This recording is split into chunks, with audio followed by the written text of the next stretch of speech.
Half-Life is easily one of the most iconic and beloved video game franchises of all time. Created by Valve, this series is absolutely revolutionary, with each entry pioneering a new aspect of game design. The first Half-Life was an experiment in environmental storytelling through the use of friendly NPCs, which were a first for first-person shooters at the time, believe it or not, and an environment that reacted to your presence through interactive objects and things happening as you approach certain triggers.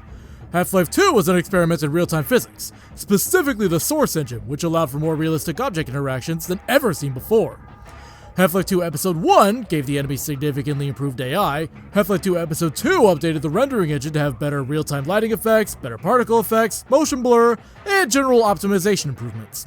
And finally, Half-Life Alyx was by far the best showcase of what kind of immersive game design can be achieved through VR, with many claiming Alyx to be the greatest VR game ever. Which now brings us to this game. The elusive, the legendary, the mythical game that people have been waiting decades for, Half-Life 3. Hold it! What are you doing? Doing a review of Half-Life 3? Half-Life 3 doesn't exist, you dingus! Episode 2 ended on a cliffhanger that hasn't been resolved for 2 decades now! Well, minus 1 year. How are you supposed to make a video about a game that doesn't exist? Come on, man. Don't you remember that I'm literally you from the future?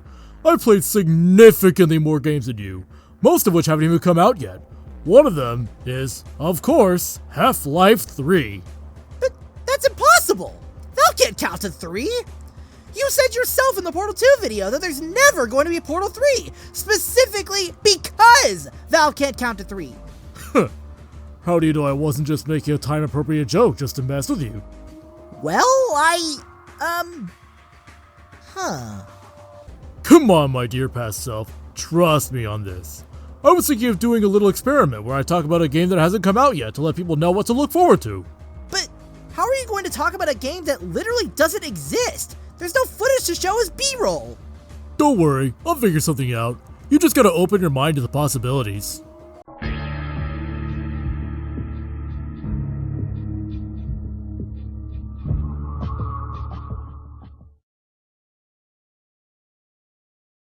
So, with Half-Life 2 Episode 2 ending on one of the most infamous cliffhangers ever in the history of gaming, what better place to start discussion than with the story? Spoiler warning for Half-Life 2 Episode 2, Half-Life Alyx, and, of course, Half-Life 3. Now, as most of you are probably aware, Half-Life Alyx actually ended with a flash forward to the ending of Episode 2. However, instead of Eli dying at the hands of the Advisor, Alyx from the past saves him, which causes the G-Man to take her into, quote-unquote, employment, replacing Gordon. Eli, in a fit of rage, declares that he wants to kill the G-Man for taking his daughter. This firmly establishes G-Man as the main antagonist of Half-Life 3.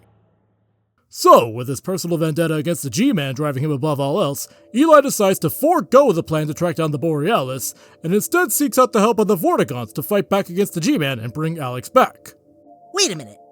Eli Vance decides to abandon the mission to pursue a personal vendetta instead? Yup. Eli Vance, the guy who dedicated his entire life to the fight against the Combine and the survival of humanity above all else? One of the very founders of the Resistance? The very same. Why would he do that? Well, you see, this game's story is a very interesting character study of Eli. Despite appearing in every Half-Life game, he never really played a significant role in any of their active stories, thus we never got much time to develop him as a character. This game rectifies that by having him be Gordon's companion throughout, replacing Alyx's usual role. The story takes some interesting turns with his character.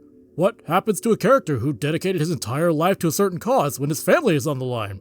The game delivers on this conflict in very fascinating ways. Eli gets laser focused on saving Alyx from the G-Man, while Kleiner and Madison constantly try to remind him what's at stake if he doesn't find and destroy the Borealis before it's too late. Okay, that sounds like an interesting setup. Why would he be seeking out the Vortigaunts, though? Come on, man. Don't you remember the opening of Episode 1? The Vortigaunts clearly have some semblance of space-time manipulation abilities on a similar level to that of G-Man. In fact, given his reaction to them at the start of Episode 1, it seems he might not have the ability to counter them. And, on top of that, Eli is the one who made peace between the humans and the Vortigaunts, so what better way to pay that off than to have them help him? Okay, that makes a lot of sense, actually. So what happens with the Vortigaunts? Unfortunately, nothing. I'm sorry, what? Yeah, so after Eli finds a camp of Vortigaunts, he starts the negotiations with them, but then he gets interrupted in classic Half-Life fashion. Of what little Combine there is left on Earth, some of them find you. Oh yeah, I almost forgot about the Combine, since all you've been saying today has been Eli versus G-Man. Yup, so this leads to you and Eli needing to escape the pursuing Combine, with a few Vortigaunts in tow. Ooh, that sounds like fun. How do we escape? Secret tunnels? The muscle car from episode 2? The buggy? Or maybe even the airboat? Nope, it's a brand new vehicle that we've never driven in a Half-Life game before. A motorcycle! Motorcycle? Yup. I find that hard to believe. Well, it's true. Gordon Freeman follows in the footsteps of Samus Aran and channels his inner Shadow the Hedgehog to show off a sweet new ride. But why a motorcycle? Well, you see, the vehicles we drove back in the Source 1 games were all big, bulky vehicles that had huge hitboxes. They never tried something as slim as maneuverable as a motorcycle, so they decided, why not? That sounds absolutely ridiculous. How could a single motorcycle help a whole group of Vortigaunts escape the attack?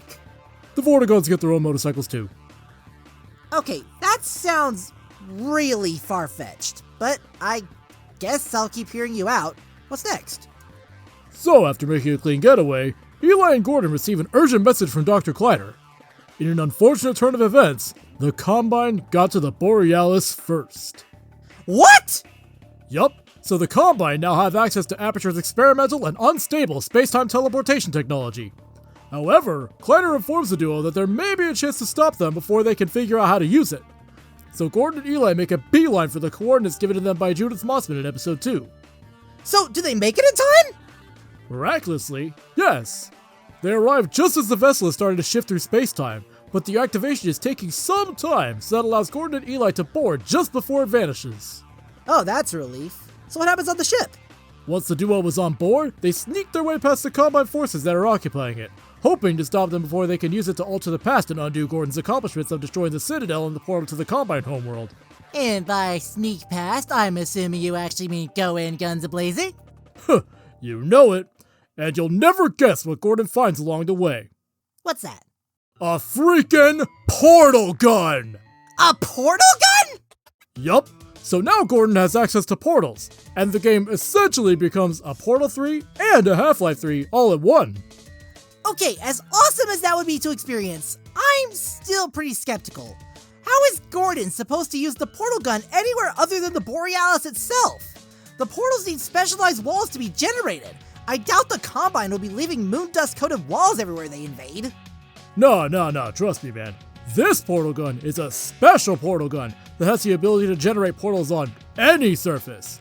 The Borealis was filled with all of Aperture's top-secret projects, after all. This is one of them. Alright, you're kinda losing me, but I'm still following. So, with the portal gun in hand, what do Gordon and Eli do to capture the Borealis for themselves? So, under the Combine's control, the Borealis starts phasing in and out of various major points in human history, both past and future. Gordon bursts into the bridge and manages to stop the shifting about 50,000 years in the future from the events of Half-Life 2. 50,000?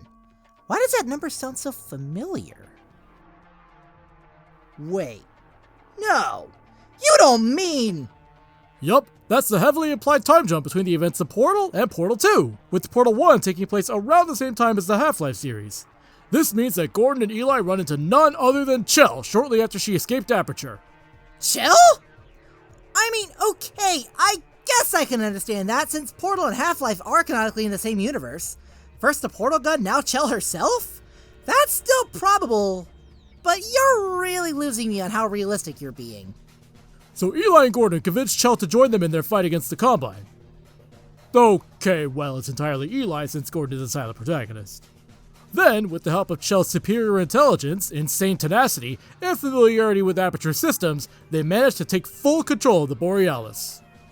Oh, sweet! So do they use the Borealis to track down the G-Man through time and space and save Alex?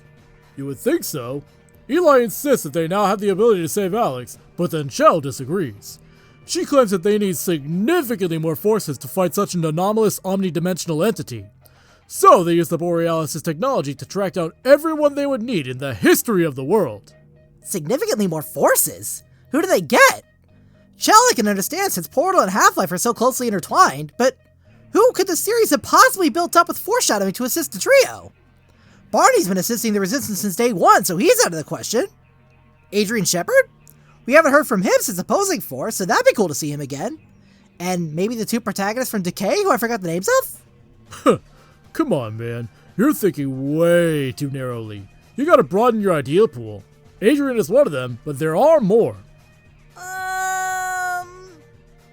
Nah, I got nothing. Who is it? Everyone. What do you mean, everyone? Everyone in the Valve universe. The other Half-Life protagonists, the TF2 mercenaries, the squads from the Left 4 Dead games, the terrorists and counter-terrorists from Counter-Strike, Atlas, Peabody, Wheatley, and GLaDOS from Portal, the characters from Dota and Deadlock. Half-Life 3 becomes an Avengers Endgame level of all of Valve's franchises coming together. All of them?! Okay, nope, you've lost me! There is no way they will pull such an extreme crossover move like that without a proper build-up. I was willing to hear you out because I genuinely wanted to hear what was coming next for the Half-Life series, but you went too far with that one. You've been improvising this entire time, haven't you?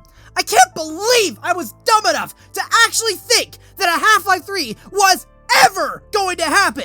You've been using the fact that you're from the future to pull the wool over my eyes, and I fell for it. That's it. I've had it. This video's over. Goodbye. Well, I certainly wasn't expecting a reaction like that out of him. Oh well, I'm sure I can make it up to him somehow. We are the same Pokemon after all. Happy April Fools, everyone!